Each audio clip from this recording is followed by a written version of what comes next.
Hello guys, welcome back naman sa aking channel. Ang video na ito ay nagpa-start ako ng bagong overhaul na makina for HF1. Yan, nakapandar ko pa lang yan.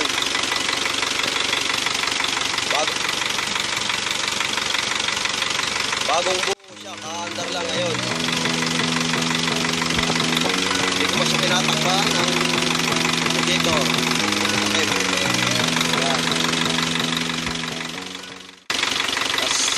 Ang ginamit kong langis ay Rymol. Ayan,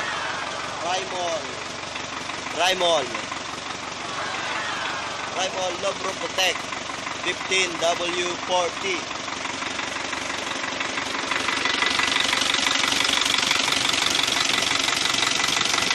Ayan guys, bali ang pagkantong bagong overhaul ay para i-break-in lang natin.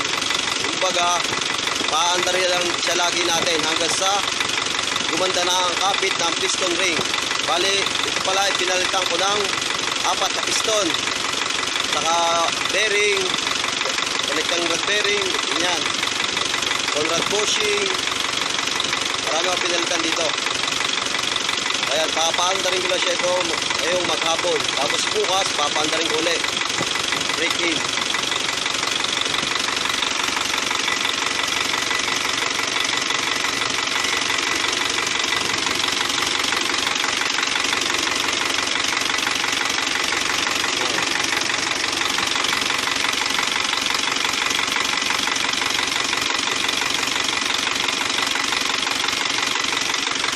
So guys, yan, tingnan din natin dito kung may usok. So wala na. Dati, ang kapal ng usok na.